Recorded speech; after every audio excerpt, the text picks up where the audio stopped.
ากเสียงผ่านสายลมลอยเชิญชวนศรัทธา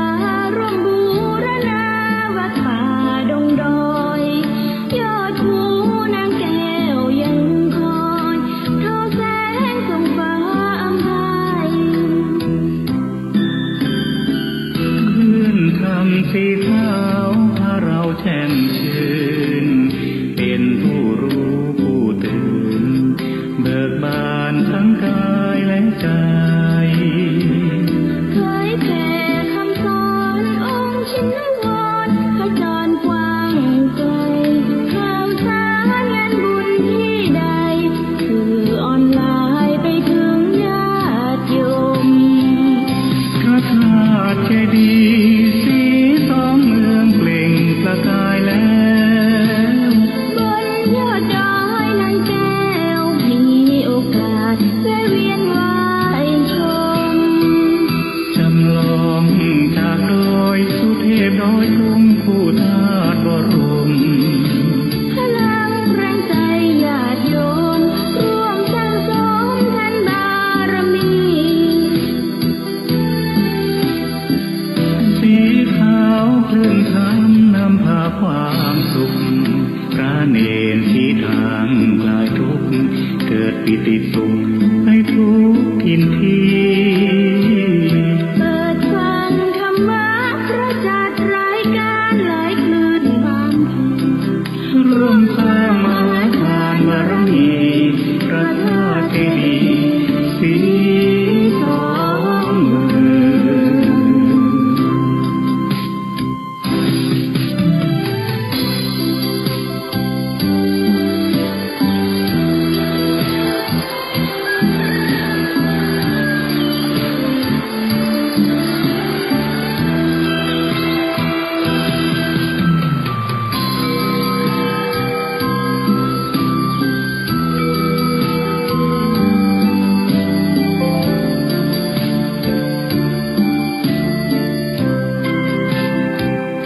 พระธาตุเจดีย์สี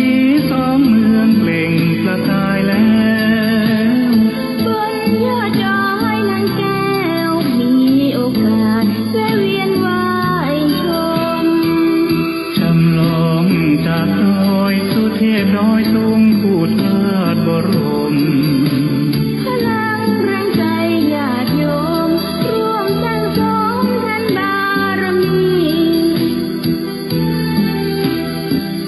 สีขาวคลื่นธรรมนำพาความสุขพระเนรที่ทางคลายทุกข์เกิดปิติสุขให้ทุกทินทีเปิดฟังธรรมะพระจัดรายการหลายคลื่นความร่วมสร้างมหาทานบารมีพระธาตุเจดีย์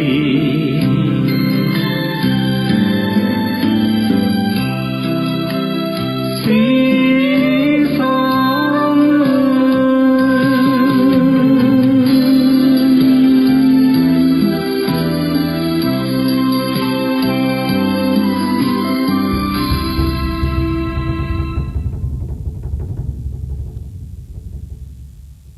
ใจโยใจโจแก้วเพลี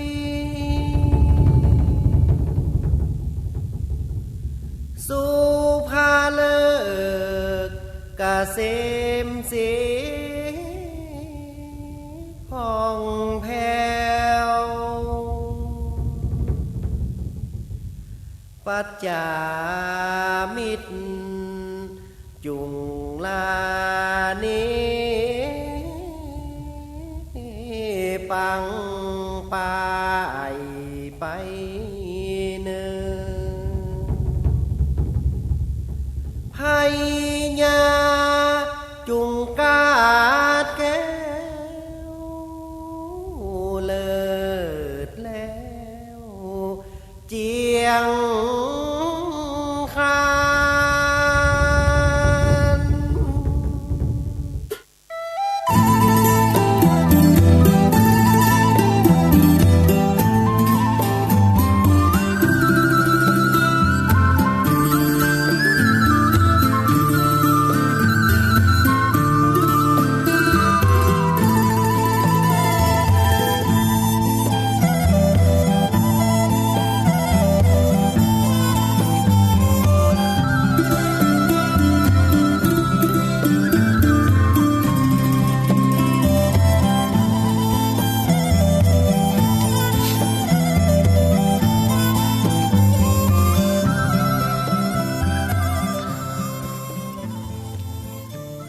อนอบ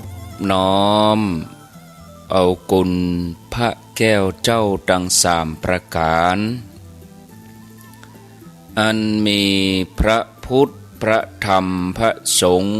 กุลพ่อกุลแม่กุลครูบาอาจารย์กุลศีลธรรมกรรมฐานจงมาปกห่มรักษาครูบาอาจารย์พระเจ้าพระสงฆ์ทุกรูปปกห่มรักษาป้อออกแม่ออกศรัทธาท่านสาธุชนคนดีผู้สนใจใฝ่ในธรรมทุกท่านขอถวายความเคารพแสดงความนับถือพระมหาเถระพระเถรานุเถระเจ้าคณะพระสังฆาธิการครูบาอาจารย์เจ้าที่เปิดวิทยุฟังอยู่ที่วัดที่วาเวลานี้เจริญปอนศรัทธาญาติโยมท่านสาธุชนคนดีผู้สนใจใฝ่ในธรรมทุกท่านอรุณสวัสดิ์ธรรมสวัสดีสวัสดียามเจ้าศรัทธาญาติโยมท่านผู้ฟังยินดีต้อนรับเข้าสู่รุ่งอรุณวันใหม่ปะกันเจ้านี้เป็นเจ้าของวันเสาร์19กุมภาพันธ์พุทธศักราช2565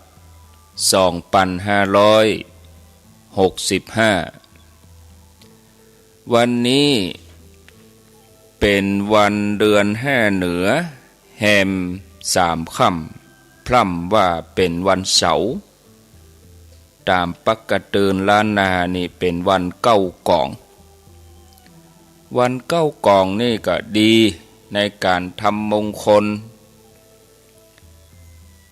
เอารถออกขึ้นเฮือนใหม่ทำกิจกรรมอันใดเปิดร้านค้าสืบจัตตา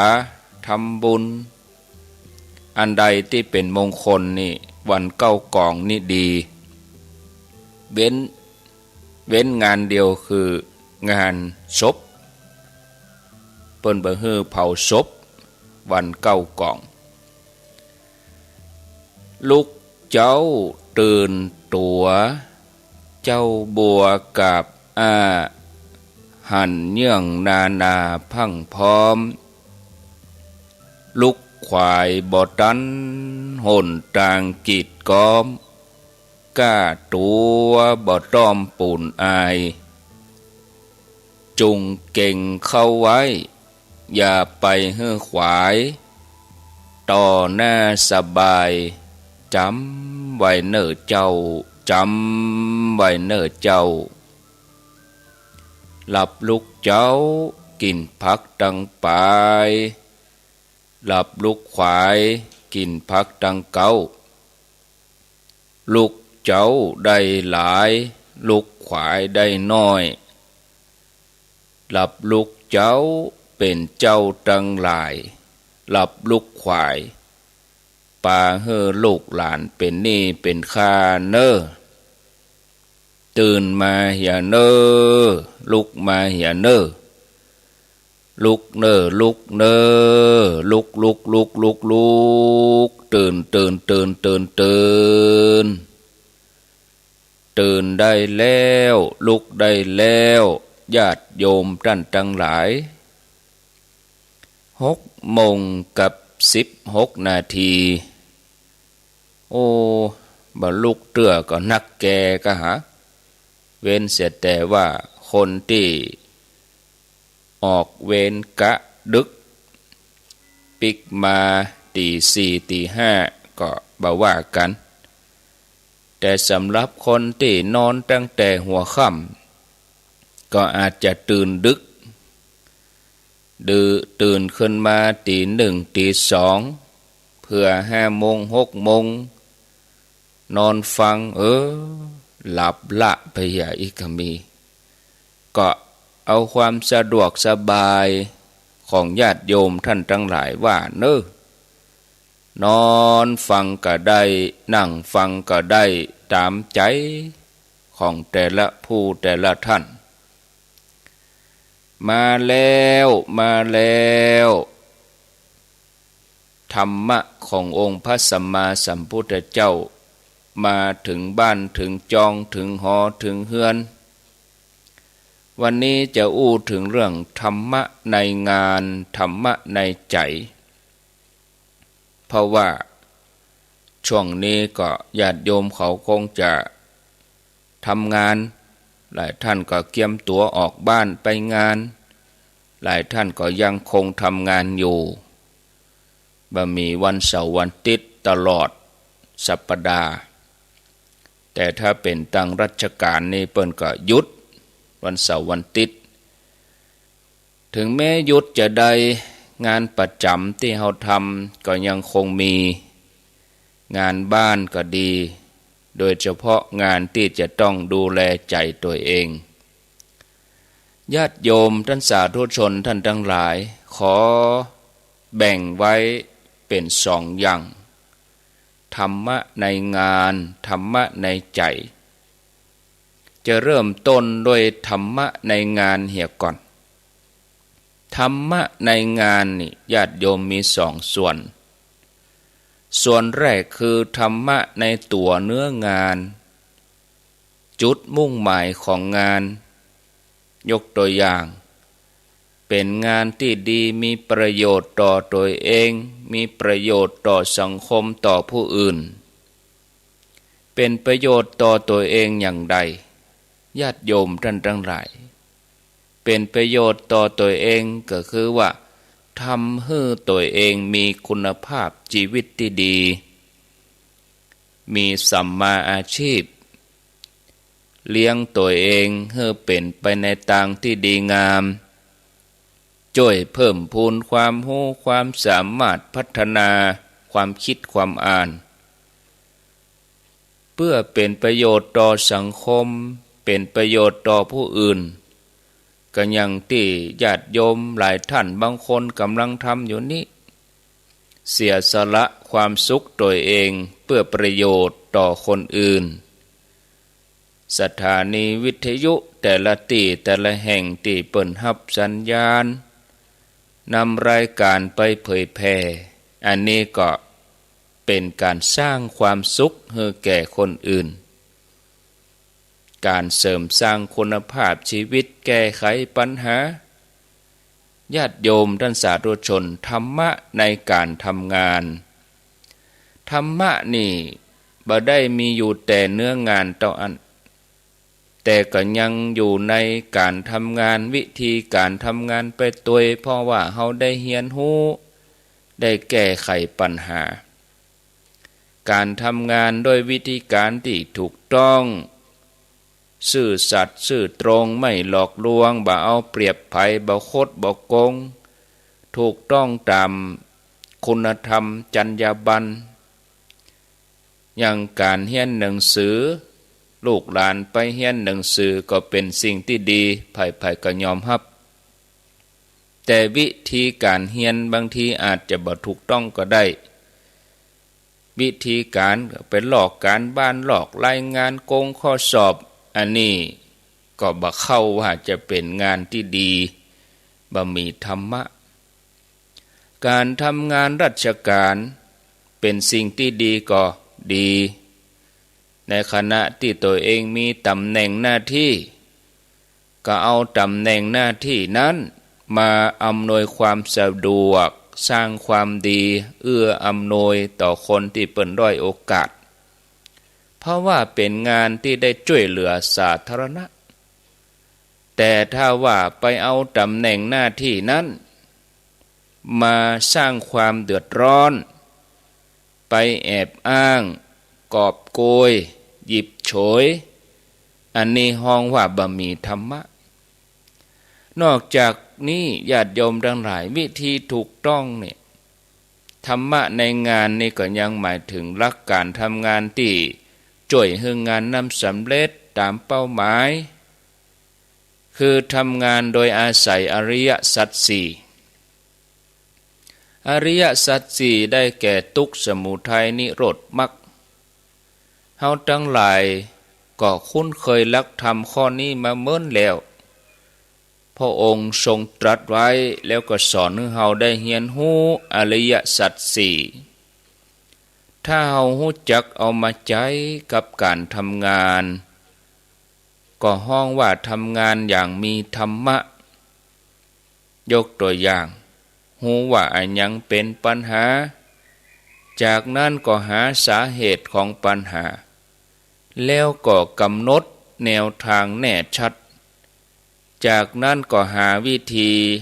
ที่จะบรรลุเป้าหมายญาติโยมท่านสาธุชนทั้งหลายนอกจากอริยสัจสี่แล้วก็ยังมีอิทธิบาทสี่แถมตัวอิทธิบาทสี่นั่นก็ได้แก่ความมีใจฮักในการงานในสิ่งที่ทำนั่นคือฉันทะมีวิริยะมีความเพียรจิตตะเอาใจจดจ่อใส่ใจในงานตั้งใจในงานแล้วก็วิมังสาก็ให้มันไตรตรองพิจารณาครูบาอาจารย์พระเจ้าประสงค์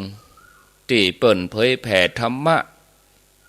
ตื่นเจ้ามาตีสามตีสี่5 โมง6 โมงจนถึงหอดมาแรงจนถึงหอดเมื่อค่ำเจ้ามาห้องศรัทธาลุกค่ำมากล่อมนอนเพราะว่ามีฉันทะฮักงานที่ทำญาติโยมเขาเองก็เหมือนกันงานที่ทำถ้าเฮาบ่ฮักงานนั้นจะออกมาบ่ดีถ้าเฮาฮักที่จะทำงานนั้นก็ออกมาดีฮักอย่างเดียวบ่ได้ต้องมีวิริยะมีความเพียรแล้วก็เอาใจจดจ่อมันไตรตรองพิจารณาวิมังสาอิทธิบาทสี่นี่พ่อแม่ศรัทธาญาติโยมทั้งหลายพุทธศาสนานี่เปิ้นถือว่าตัวอิทธิบาทสี่เนี่ยเป็นธรรมะที่นำไปสู่ความสำเร็จก็จะได้นำมาอธิบายขยายความให้ศรัทธาญาติโยมได้ฟังต่อไปท่านผู้ฟังญาติโยมทั้งหลายในการทำงานถ้าเฮามีวิธีทำงานที่ดีอย่างถ้าเฮารู้จักวางใจให้ถูกต้องก็สามารถทำงานนั้นให้ดีขึ้นได้การวางใจให้ถูกต้องก็เหมือนเฮาวางของอันอย่างที่เฮาวางดีมันบ่เกะกะมันก็ดูเป็นระเบียบเรียบร้อยหยิบก็ง่ายหายก็รู้ดูก็งามตาแต่ของที่วางไว้บ่เป็นระเบียบเรียบร้อยมันเกะกะมันก็ขวางหูขวางตาใจเฮาก็เหมือนเดียวกันพ่อแม่ศรัทธาญาติโยมถ้าเฮาเอาวางที่ถูกมันก็ถูกหมดถ้าเฮาวางบ่ถูกมันก็บ่ถูกก็ผิดหมดการวางใจให้ถูกต้องก็ถือว่าเป็นธรรมะอย่างหนึ่งเหมือนกันยกตัวอย่างทำงานโดยที่บ่กลัวต่อความลำบากตรากตรำปัญหาอุปสรรคนี่เป็นของดีนะเป็นของดีที่จะช่วยให้เฮาได้เรียนรู้ให้เฮาได้มีประสบการณ์หันว่าอุปสรรคนั้นทำให้งานนั้นมีรสชาติกลายเป็นเรื่องมันก็ม่วนไปอย่างท้าทายความสามารถการมีความคิดทัศนคติมุมมองแบบนี้นี่ญาติโยมก็ย่าให้งานกลายเป็นสิ่งที่เฮานำมาพัฒนาตัวเองทำให้เฮาได้รู้จักคนทำให้เฮาได้สู้กับงานแล้วก็เกิดความมั่นใจพัฒนาแล้วก็ต้องมีความสุขกับการทำงานแต่ถ้ามีความทุกข์นี่เฮาก็ต้องมาทบทวนแม้งานนั้นยังบ่สำเร็จแต่ประโยชน์เกิดขึ้นกับคนทำงานอย่างนี้ฮ้องว่ามีธรรมะในงานศรัทธาญาติโยมทั้งหลายตรงกันข้ามถ้าทำงานโดยบ่มีธรรมะ ก็อาจจะทำงานแบบบ่ใส่ใจบ่ดูแลอืดอาดยืดยาดบ่ได้กระตือรือร้นบางทีก็อาจจะทำแบบลวกนอกจากงานบ่สำเร็จแล้วก็ทำให้มีความทุกข์แถมบ่พอก็ยังได้นิสัยบ่ดีติดตัวไปแถมตัวเป็นคนที่กลัวทุกข์กลัวยากเป็นคนที่ขี้ค้านบ่สู้งานอย่างนี้นอกจากนี้วิธีการทำงานที่ดีมีธรรมะเป็นพื้นฐานก็ยังก่อให้เกิดมิตรภาพสร้างความสัมพันธ์ระหว่างผู้ร่วมงานบ่ใจเฮาต่ออันที่ได้ประโยชน์อย่างญาติโยมทั้งหลายมีความรู้ญาติโยมทั้งหลายได้ฟังธรรมะพระเปิ้นก็ได้พัฒนาวันนี้จะเอาเรื่องยังมาอู้วันพุกจะเอาทำเรื่องยังมาเตดพัฒนาค้นคว้า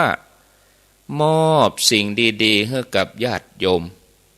สถานีแต่ละที่เปิ้นก็มีอัตราส่วนเปิ้นก็มีมาตราส่วนสาระเท่าใดนะมีสาระเท่าใดบันเทิงเท่าใดเปิ้นก็จัดสรรมาอันนี้คือมีความสุขศรัทธาญาติโยมยกตัวอย่างเฮามีความสุขทำงานแล้วก็ได้ประโยชน์ได้เปื้อนนักขึ้นได้ความไว้วางใจได้ช่วยเหลือกันแล้วก็มีความมั่นใจในสิ่งที่อยากจะทำตึงมดตึงมวลนี่เนี่ยถ้าเฮาขาดธรรมะเอามาใส่แล้วเนี่ยโอ้มันก็ยากธรรมะในงานญาติโยมทั้งหลายนอกจากจะหมายถึงธรรมะในเนื้องานแล้วก็ยังหมายถึงธรรมะในวิธีการทำงานแถมตัวทีนี้ถ้าอู้ถึงจุดหมายประโยชน์ที่จะเกิดจากธรรมะในงานแล้วเนี่ยก็พอที่จะอู้ได้อยู่3อย่างที่1ก่อให้เกิดประโยชน์ที่ถูกต้องดีงามอย่างที่2ก่อให้เกิดความสำเร็จอย่างที่3ก่อให้เกิดความสุขเอามาตรการเอาหลักเกณฑ์3ข้อนี้ไปจับดูว่าสิ่งที่เราทำอยู่น่ะเป็นจะใดถ้าสิ่งที่เราทำอยู่ก่อให้เกิดประโยชน์ถูกต้องดีงามอันนี้ก็เช็คถูกแม่นแล้วเนี่ยอันที่2สิ่งที่เราทำอยู่ก่อให้เกิดความสำเร็จแม่นก็เช็คถูกแล้วที่สำคัญสิ่งที่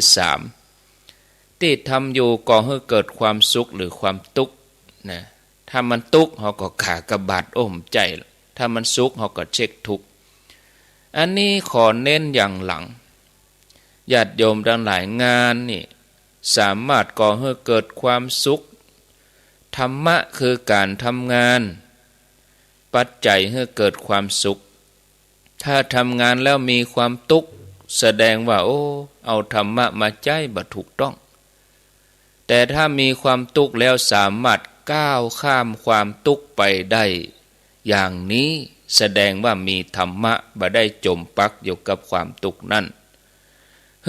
เฮาเอาธรรมะมาใจให้ถูกต้องฉะนั้นญาติโยมท่านสาธุชนทั้งหลายธรรมะในงานบ่ได้แปลว่าทำงานที่ดีมีประโยชน์หรือทำงานได้สำเร็จโดยวิธีการที่ถูกต้องชอบธรรมต่ออันแต่ยังรวมถึงทำงานอย่างมีความสุขทำโดยที่ความทุกข์มาเนี่ยไอ้หยังเฮาบ่ได้ศรัทธาญาติโยมทั้งหลายที่นี่เปิ้นก็มีหลักวิชาการเกี่ยวกับการทำงานก็มีความรู้นำมาแบ่งปันนำมาเผยแผ่ร่วมกันได้อ่านหนังสืองานของสถาบันวิจัยเกี่ยวกับการโภชนาการคำว่าโภชนาการนี่ก็คงจะเป็นเรื่องเกี่ยวกับอาหารนี่ก็เนาะญาติโยมแต่การกินการว่าสถาบันวิจัยโภชนาการมีหน้าที่ค้นหาความจริงแล้วเปิ้นก็ผลิตความรู้ความสามารถเอามาเผยแผ่ให้ความรู้ต่อสาธารณชน จุดมุ่งหมายก็เพื่อความสำเร็จอันนี้ญาติโยมทั้งหลายเปิ้นก็มีวิธีการของเปิ้นเนี่ยก็รักการทำงานก็บ่ยากใจรักอิทธิบาท4เนี่ยศรัทธาญาติโยมแล้วเวลามีปัญหา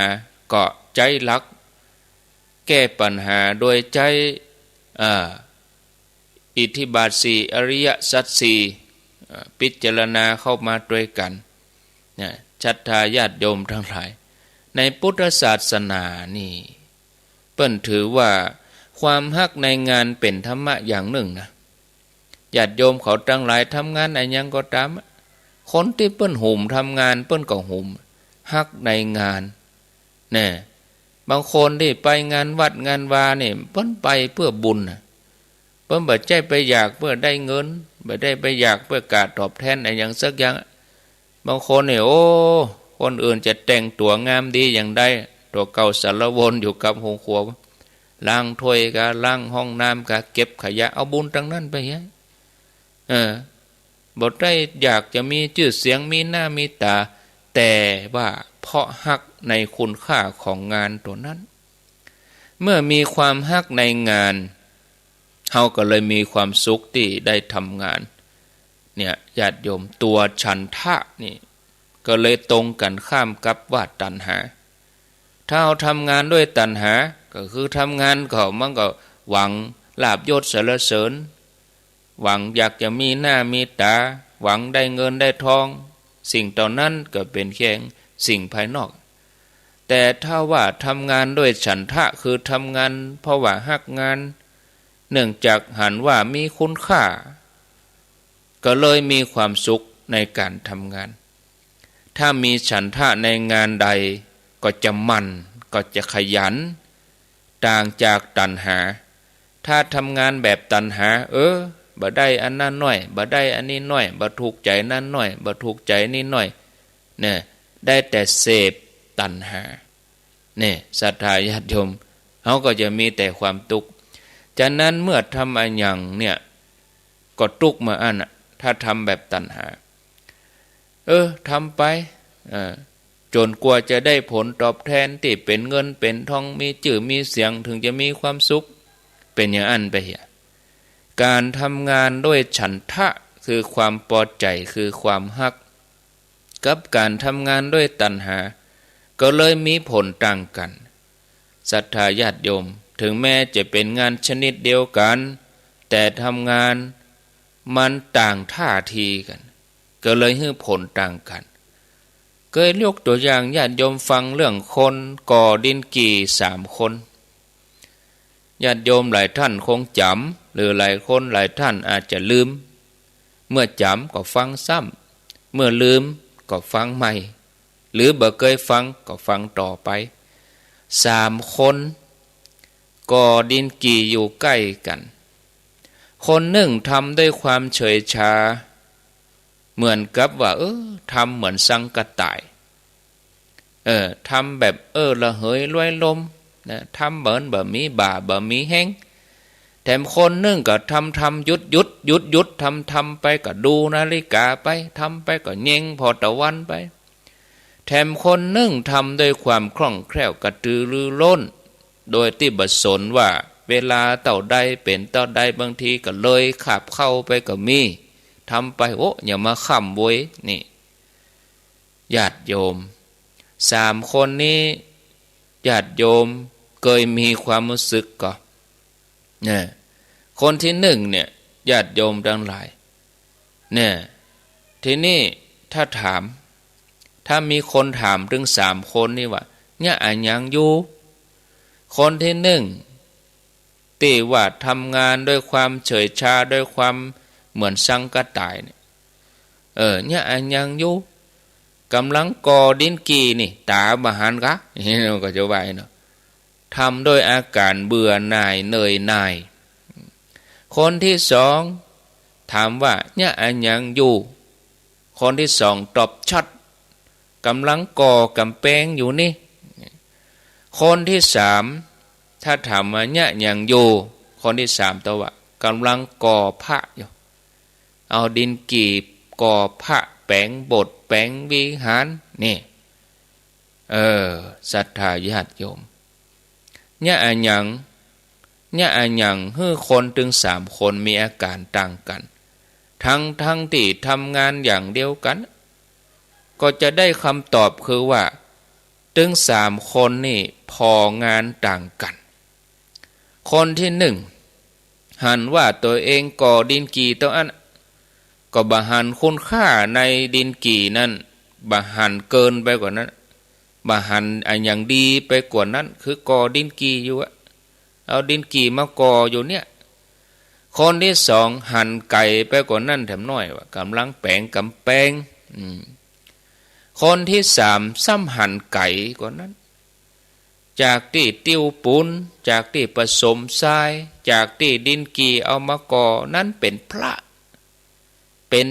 ป็นโบสถ์เป็นวิหารให้คนได้กราบได้ไหว้ได้ใจนี่บอกกองหันอย่างนั้นก็เลยมีจิตใจแช่มชื่นกระตือรือร้นสังเกตก็ศรัทธาญาติโยม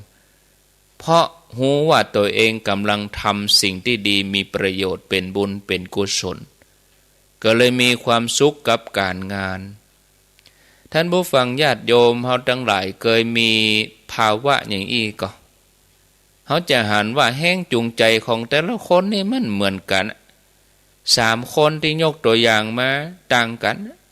แห้งจูงใจของคนที่1คนที่2ก็ได้กล้าจ้างกล้าตอบแทนเหี่ยก็บ่ละส่วนคนที่3แห้งจูงใจของเขาคือเรื่องบุญเข้ามาเกี่ยวข้องคือเนี่ยอย่างใดให้มันดีที่สุดให้เปิ้นได้ไหวให้เปิ้นได้กราบมีความสุขในสิ่งที่ทำแล้วก็ฮักในสิ่งที่ทำมีแห้งจูงใจที่ห้องว่าฉันทะส่วน2 คนแรกนั่นมีแห้งจูงใจคือตัวตัณหาบางทีก็ทำไปนะเจ้านายไปอยู่ก็ลักมอบลักหยังลักเวลางานบ่ก้าวหน้าตึกตะอันวันค่ำเพราะว่าทำเพื่อกาจ้างรางวัลท่านผู้ฟังญาติโยมงานไอ้หยังก็ตามเนี่ยบ่ว่าจะน้อยบ่ว่าจะใหญ่อย่างคนทำสวนนี่ถ้าทำด้วยฉันทะหันคุณค่าของงานก็มีความสุขได้ยกตัวอย่างว่างานของตัวเก่านี่ก็ช่วยให้สิ่งแวดล้อมดีเนาะปลูกต้นไม้ปลูกหยังไปตัวเองก็มีสุขภาพปรนามัยหันต้นไม้โตวันโตคืนก็แช่มชื่นเบิกบานต่างกันโลนี่จะเป็นคนสวนก็เป็นคนรถก็ล้วนแต่มีส่วนสร้างความสำเร็จให้เกิดขึ้นเนี่ยมีความสุขจากการได้ทำบอกรู้สึกว่างานนั้นต่ำต้อยไร้ค่าเนี่ยบ่ได้มีความหมายแค่เพียงว่ารดน้ำต้นไม้บ่ได้เพียงแค่ว่าดูแลสวนต่ออันศรัทธาญาติโยมปัญหาคือว่าเราจะสามารถหั่นไก่หรือว่าหั่นไก่หรือว่าหั่นจะใดเนาะอันนี้เราก็ต้องหั่นเอาใจนะเอาใจมาดูต่อมาก็ต้องมีวิริยะคือความเปลี่ยนแล้วก็จิตตะเอาว่ารวมกันเนาะเวลาจะบปอเวลาก็ไปอยู่ติ๊กๆนะศรัทธาญาติโยมเนาะแต่ละคนก็มีเวลาเหลือน้อยไปติ๊กๆเหลือเวลาแถมกี่วันเนี่ยจะหมดเดือนกุมภานี่มีอยู่28 วันต่ออันศรัทธาญาติโยมเนอะ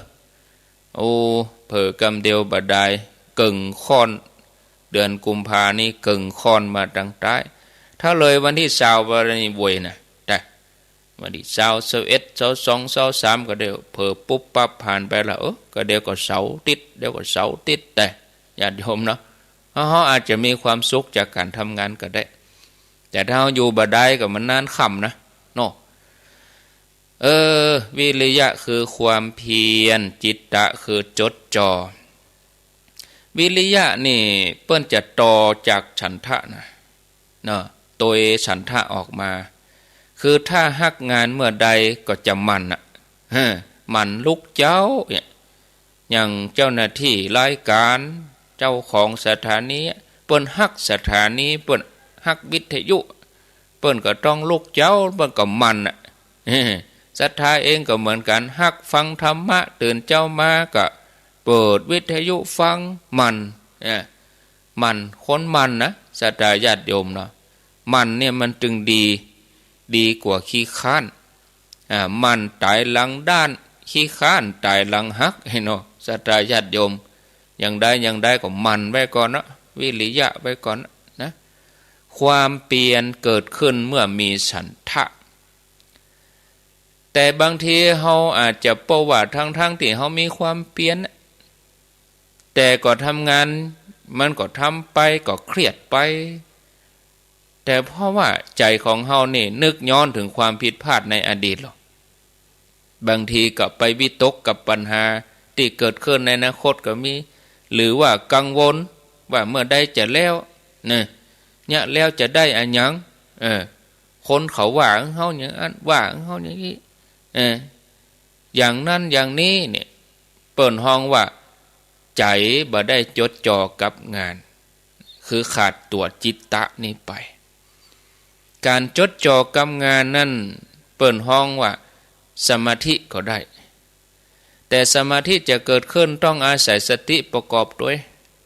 การทำงานอย่างมีสติคือทำงานโดยที่ใจอยู่กับงานอยู่กับปัจจุบันขณะหรือบ่ต้องไปภาวะพะวงบ่ต้องไปอดีตอดีตคือสิ่งที่ล่วงไปแล้วแต่กี้6 โมงล่วงไปแล้วบัดนี้6 โมง 43แล้วกำเดียว7 โมงก็บ่ฮู้อันหยังจะเกิดขึ้น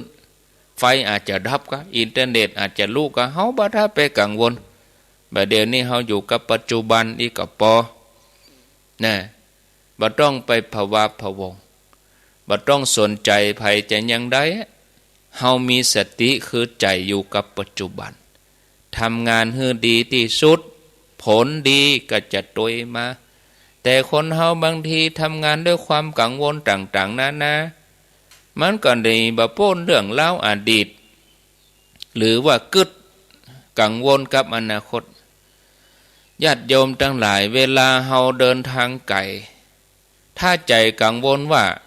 เมื่อใดจะถึงสักเทื่อจะไปเจียงไฮ้จะมาเจียงใหม่จะไปที่ไหนเมื่อใดมันจะถึงมันอย่ามาบ่นอันนี้เกิดความทุกข์ทันทีรถติดไฟแดงก็ติดเวลาเดียวกันเนาะแต่ถ้ามีความสุขก็เดินอย่ามาโวยปันถึงนะญาติโยมทั้งหลายญาติโยมที่จริงนี่บ่ต้องเดินทางไกลอย่างนักกะเฮานั่งรถไปทุกวันนี่เวลารถติดเฮาจะทุกข์เนาะเพราะว่าเฮาวิตกกังวลว่าเฮาจะขวายเฮาจะบัดดันเฮาจะสายเมื่อเฮาไปขวายจะเกิดอันอย่างโดยมา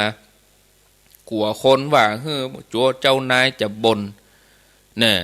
ตัวอยู่บนรถแต่ใจล่วงหน้าไปอนาคตปุดแล้วถ้าใจเป็นอย่างนี้ก็จะเป็นทุกข์อยู่ในรถตลอดเส้นทางทั้งที่ญาติโยมทั้งหลายความทุกข์มันบ่ได้ก่อให้เกิดประโยชน์กับเฮาสักน้อยนะ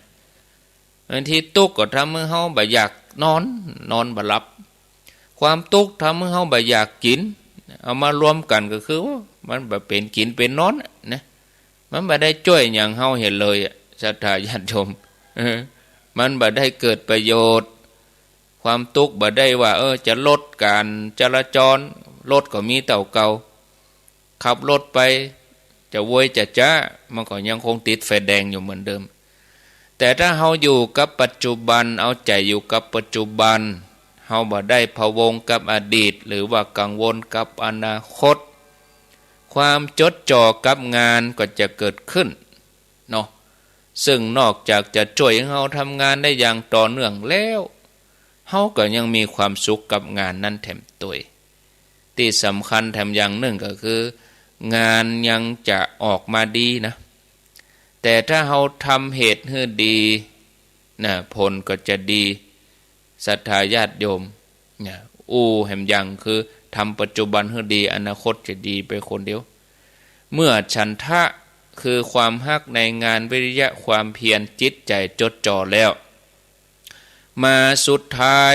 ญาติโยมทั้งหลายก็ควรที่จะทำให้เกิดขึ้นนั่นคือตัววิมังสาอันยังเป็นวิมังสาคำว่าวิมังสานั่นคือการไตรตรองพิจารณาหาทางพัฒนาให้ดีพิจารณาว่าจุดไหนควรปรับปรุงอันใดบกพร่องมีอันยังที่ควรแก้ไขถ้างานนั้นยังบ่ได้บรรลุจุดหมายที่ต้องการก็มาพิจารณาว่ามันเกิดความผิดพลาดด้านไหนบ่มัวไปเสียอกเสียใจผิดหวังถ้าเฮายังมีความใฝ่หูเฮาก็ต้องพร้อมที่จะหูทุกเวลาทุกโอกาสทุกคนสามารถให้ความหูแก่เฮาญาติโยมทั้งหลายตมาคิดดีๆโลกูคนให้ความหูแก่เฮาบ่ว่าเราอ่อนบ่ว่าคนเราศรัทธาญาติโยมที่โทรมาเนี่ยเหมือนกันให้ความหูอาตมาคนฟังทุกคนน่ะเอาถือว่าทุกคนเนี่ยให้ความหูแก่เฮาเฮียนหูได้จากทุกคนแม้แต่คนที่เปิ้นบ่หันกล้าเฮาก็ถามเฮาก็เฮียนหูจากเขาศรัทธาญาติโยมท่านสาธุชนเนาะมีเรื่องเล่าอันนี้ขอโทษเนอะถ้าใจกรรมบ่สุภาพสักหน่อยขออภัยไว้ก่อน มีเรื่องเล่าของพญาอนุมานราชธนตอนที่เปิ้นเป็นนายกราชบัณฑิตยสถานเปิ้นมาเป็นประธานกรรมการบัญญัติทรัพย์ในพจนานุกรมทีนี้ก็มีกรรมอยู่2กรรมติดเถียงกันในหมู่บรรดาราชบัณฑิตบรรดาหมู่ราชบัณฑิตก็คือเวลามีอันหยังเกิดขึ้นเปิ้นจะเป็นสถาบันเป็นองค์กรที่จะมาให้คำตอบเกี่ยวกับทรัพย์เกี่ยวกับกรรมเกี่ยวกับอันหยังต่างๆเนี่ยบัญญัติทรัพย์อันหยังขึ้นมาตีความแล้วก็เอามาบันทึกในพจนานุกรมบัดเดี๋ยวนี้เราอ่อนบ่ล่ำปูดแต่ก่อนนี้เฮาเรียนหนังสือนี่เฮาเปิดพจนานุกรมนะคำนี้แปลว่าอันหยังคำนี้แปลว่าอันหยังเนี่ยต้องพกนะพจนานุกรมภาษาไทยพจนานุกรมภาษาอังกฤษเอาก็พกกันอันนี้ก็เหมือนกันมีกรรมอยู่2กรรมที่เถียงกันในบรรดาหมู่ราชบัณฑิตขอโทษนะโยมนะคือกรรมว่าก้นกับตูดนี่หรอตกลงกันบ่ได้ว่าจะนิยามว่าอันหยังให้รัดกุมที่สุดวันหนึ่งคณะที่ท่านพญาอนุมานราชธนเปิ้นเป็นนายกราชบัณฑิตยสถานวันหนึ่งคณะที่เปิ้นเตียวปิกบ้านก็อยู่แถวกรุงเทพถนนสุริวงศ์กับสีลมตอนนั้นสมัยนั้นก็ยังเป็นโต่งเป็นหน้าอยู่เปิ้นก็หันใส่ละอ่อนเลี้ยงควายก็เลยถามละอ่อนว่าฮู้ก็ว่าก้นกับตูดมันต่างกันอย่างใดละอ่อนเลี้ยงควายนี่ก็ตอบว่าก้นมีไว้นั่งตูดก็มีไว้ขี้ ขอโทษนะโยมนะเป็นว่าทายก็แล้วกันขอถอนคำพูด ช่วงนี้เปิ้นประชุมสภาถอนผมขอถอนก้นมีไว้นั่งก็ตูดก็มีไว้ทายบอกกองได้ยินอย่างอีราชบัณฑิตเป่งเลยกึดกันมาให้เป็นติดบัญญัติก็บัดทูว่าจะบัญญัติจะได้ก้นกับตูดได้ยินละอ่อนเลี้ยงควายตอบโอ้แจ้งเลยนี่ญาติโยมทั้งหลายเรื่องนี้จีฮือหันว่าอย่างใดจีฮือหันว่าขนาดเป็นถึงพญาอนุมานราชธนระดับราชบัณฑิตระดับนักปราชญ์แต่พร้อมที่จะเฮียนหูจักทุกคนแม้กระทั่งละอ่อนเลี้ยงควายตรงกันข้ามกับคนที่บาเดียวเนี่ยอัตราสูงฉันจบด็อกเตอร์มาฉันเฮียนสูงสันอย่างนั้นอย่างนี้การศึกษาสูงเกิดว่ามีภัยเต้าด็อกเตอร์เนี่ยโท โทเอกเนี่ยก็บ่ฟังแล้วก็คนอื่นบ่มีกล้าปอที่จะมาเสนอความคิดให้ฉันเนี่ยญาติโยมทั้งหลายเฮาก็เลยขาดวิมังสาถ้าเฮามีวิมังสาเนี่ยจะเกิดอะไรอย่างเฮาก็ต้องใฝ่หูเมื่อเฮามีความใฝ่หูเฮาพร้อมที่จะไตร่ตรองใคร่ครวญงานของเฮามีข้อผิดพลาดตาใดมีจุดไหนควรปรับปรุงความใฝ่หูทำให้เฮาพร้อมที่จะเรียนรู้จากความผิดพลาดความล้มเหลวรวมถึงคำวิพากษ์วิจารณ์ตรงกันข้ามสำคัญที่สุดญาติโยมเพราะคนส่วนใหญ่มันบ่เหมือนกันตั้งแต่เกิดง่ายๆคนเฮาเหมือนกันตั้งแต่จาดแล้วล่ะเฮาจะมาคนกึดเหมือนเฮาหมดก็บ่ได้เฮาจะไปกึดเหมือนเปิ้นก็บ่ได้ทัศนคติบางทีก็มีตั้งลบพ่องมีตั้งบวกพ่องมีอุปสรรคพ่องมีความล้มเหลวพ่องมีความสำเร็จพ่องทั้งเนี่ยญาติโยมทั้งหลายโลกนี้เป็นโลกแห่งการเรียนรู้มันบ่ใช่โลกแห่งอันหยังสักอย่างเลยเป็นโลกที่เฮามาใจกรรมร่วมกันร้านน่ะเนาะศรัทธาญาติโยมคิดแค่นี้เนี่ยเกิดความสบายใจเอาวันต่อไปก็มาเล่าเวลาพอแล้วนี่เวยนี่เวลานี่เหลือแถม7 นาทีเนาะเวยก็